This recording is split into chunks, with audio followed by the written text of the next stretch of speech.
Hello guys, good morning. Kumusta po kayo? Naapektuhan ba kayo ng bagyong Karina? Dito po ay napakalakas ng ulan, walang tigil. Kaya naman ang mga butas-butas ng aming mga bubong sa kusina ay naglabasan na. So, sana po ay naging maayos kayong lahat guys. Naging ligtas kayo sa dumaang bagyo. Medyo wala na ngayong ulan. Pero kanina pabugso-bugso guys ang ulan. Katulad ngayon, medyo lumiwanag pero biglang didilim at biglang uulan ng malakas. Yan, hindi pa yata nakakalis yung ating bagyo, yung bagyong Karina. So update ko lang kayo guys sa ating tindahan. Kaninang umaga guys, ay inuna ko ang mag-refill ng mga chichirya dahil para na ring nabagyo ni Karina ang itong aking mga chichirya section. Kaya yung aking mga naka-stock doon na chichirya ay aking display na, ipinaglalagay ko na diyan. Yan. Kaya maganda-ganda na ulit siyang tingnan ngayon. Yan. At kaninang umaga din guys ay dumating yung nagdi-deliver ng aking mga tinapay. Yun yung naka-jeep na may sari-saring dala, may mga chicharon baboy at mga tinapay. So kumuha tayo guys ng mga tinapay na ito. Yan, tamang-tama naman ang kanyang daan kasi ubos na ubos ang aking tinapay. Ito pa guys, yung mga kinuha ko sa kanya at saka yung mang inasal, yan, na fish cracker at saka yung isang balot na chicharon. Yan ang aking kinuha sa kanya. At yung lahat ng iyan ay ito guys, ang pinagbayaran ko sa kanya ay 1,502. Tignan nyo naman guys, yung aking sabitan. Ang lakas ng hangin, oh. Yung aking sabitan ng mga tuyo, sap-sap. Tingnan nyo naman guys, linis na linis, ubos na ubos. Yan. Wala na naman tayong panindang mga tuyo-tuyo. Ang natira na lang dyan ay yung dilis. Tapos meron pa tayong balatong naman. Yan. So, ubos ang ating mga tuyo, mga sap-sap. Gayon din guys yung ating sibuyas. Ubos din yung ating sibuyas. Bawang na lang ang natira. Tapos meron pa tayong kamatis sa rep. At iisa na lang din yung ating patatas. Yan. So yan guys. Ubos na ubos ang ating sibuyas. At ito na lang yung natira guys na mga chichirya na pang refill natin. Kaninang umaga. Nakalimutan ko lang i-video guys. Ang itsura ng ating tindahan parang nabagyo din ni Karina.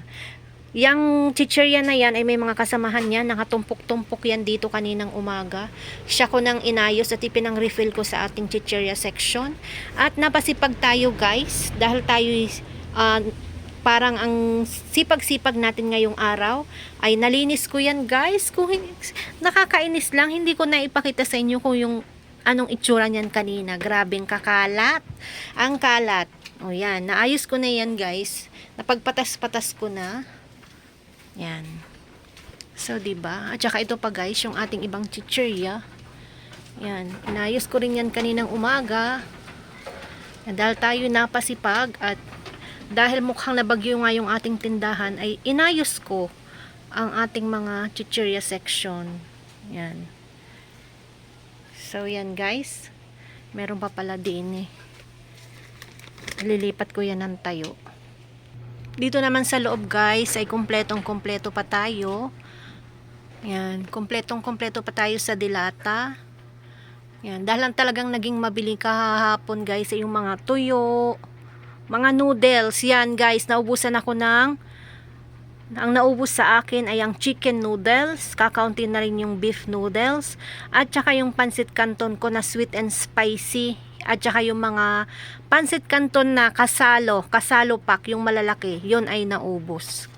Yan yung mga naubos sa akin guys na mga paninda natin dito sa tindahan. Tapos dumaan din kahapon yung aking JTI, yung mga Mighty at Camel. Yan ang ating kinuha. Nagpababa ulit tayo ng ilang piraso. Nagbawas lang tayo guys. Kumuha lang ako ng 3 Mighty at 4 na Camel. Kasi meron tayong natira from last week na isang Mighty green at saka isang Camel. Kaya nagbawas tayo ng kinuha. Yan.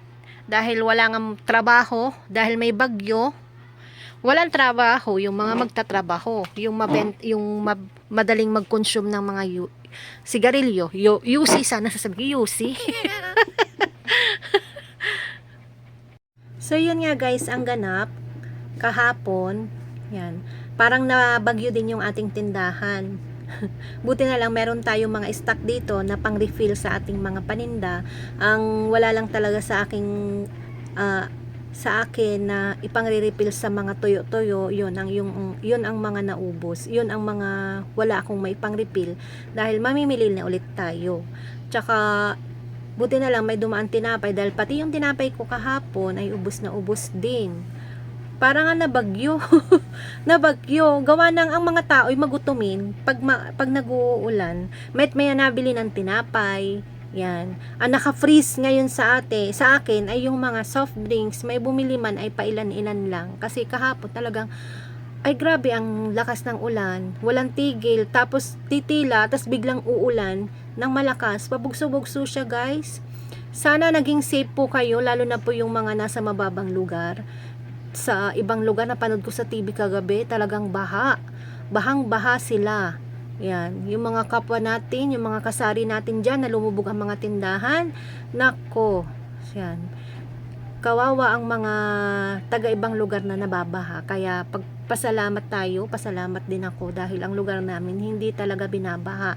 Kasi ang pangalan ng aming lugar ay bayan ng mataas na kahoy. Kaya thank you Lord, hindi kami binabaha kasi mataas kami. Mataas kami guys. So yun guys, ang update ko ngayong araw, na-share ko lang. Sayang nga lang at hindi ko talaga na-i-video yung aking. Dapat pala ay ako ay nag before and after. Kaya lang, dahil sa nakita ko kaninang umaga ang itsura ng aking tindahan ay bungi-bungi na yung aking chichirya section. Tapos, ang kalat-kalat, hindi ko na nagawa pang mag-video guys dahil inuna ko talaga ang magligpit, mag-ayos, mag-display ng mga naubos sa harapan. Yan. Dahil nakakaawan tingnan talaga ang tindahan pag bungi-bungi na at wala nang laman sa harapan. Yan pa naman ang aking pang-engganyo at panghalina sa aking mga customer. So yun guys, baka bukas, malamang bukas o sa isang araw ay pupunta ulit tayo ng Lipa para mamili ng ating mga naubos na paninda. So, yun lang guys, ang ganap. Nagbabakil ng aking bibig, ang aking dila. Kailangan ko na magpaalam. So, goodbye everyone. God bless us all. Ingat po tayong lahat. Hindi pa yata nakakalis ang bagyo. So, ingat tayong lahat guys. Bye! Thank you for watching.